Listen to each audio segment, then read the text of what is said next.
Spotlight Chicago is sponsored by UI Health.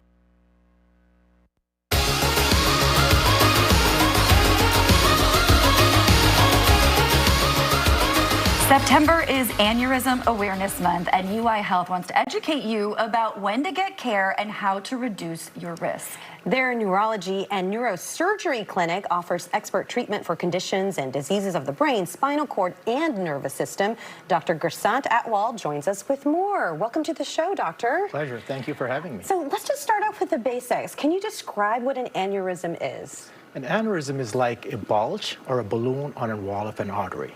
In simplistic terms, think of it as a garden hose analogy. With time, it loses the structural integrity, and part of it can balloon out. And the concern is, it can burst. I've always heard brain aneurysm, but when I was reading up on this, there's so many other places that these can occur. Yes. Can you tell us a little bit about where and what we need to watch out for? It can occur in anywhere in the blood vessels on the of the body. It can occur on one of the biggest blood vessels of your body, which is called the aorta. So people can have aneurysms on their aorta. They can have aneurysms on the other arteries that go to the other organs, such as the renal artery aneurysms.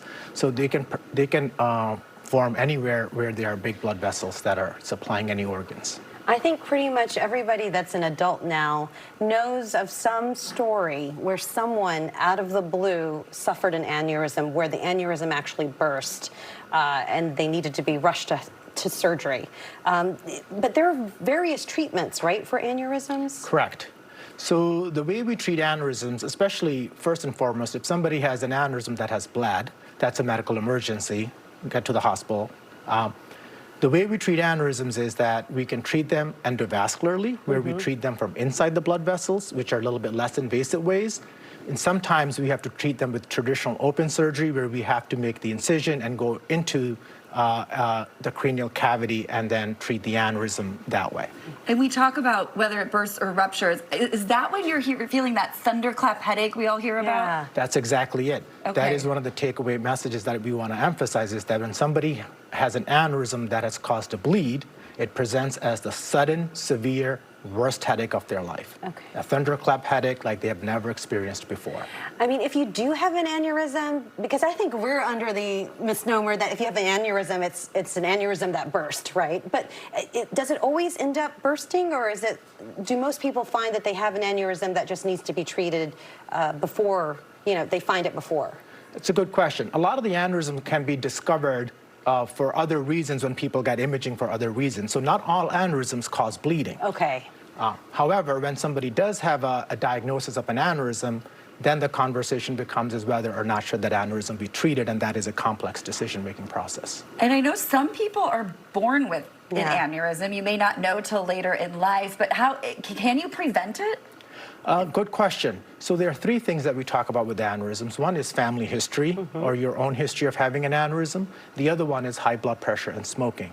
And those are the two ones that we really emphasize to our patients, is that not only high blood pressure and smoking can lead to the formation of aneurysms, but if somebody has a diagnosis of an aneurysm, high blood pressure and smoking can cause the aneurysm to bleed.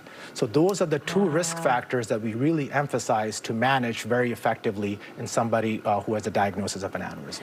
And Sarah mentioned that headache, that's the worst headache of your life, but then also kind of look out for pain maybe around the eyes too, you say? So sometimes the aneurysms can grow to a large size, where they can start putting pressures on nearby structures like nerves. So people can have droopy eyelid, double vision, pain behind the eye, blurry vision, and things like that. When that happens, that's a sign that somebody should seek medical attention. And if we come to you at that point at UI Health, what's the kind of comprehensive care that we would get coming to you at that point? So as a comprehensive stroke center, we are able to provide high level of care because we have surgeons who are experts in treating aneurysms, both with open surgery as well as endovascular surgery.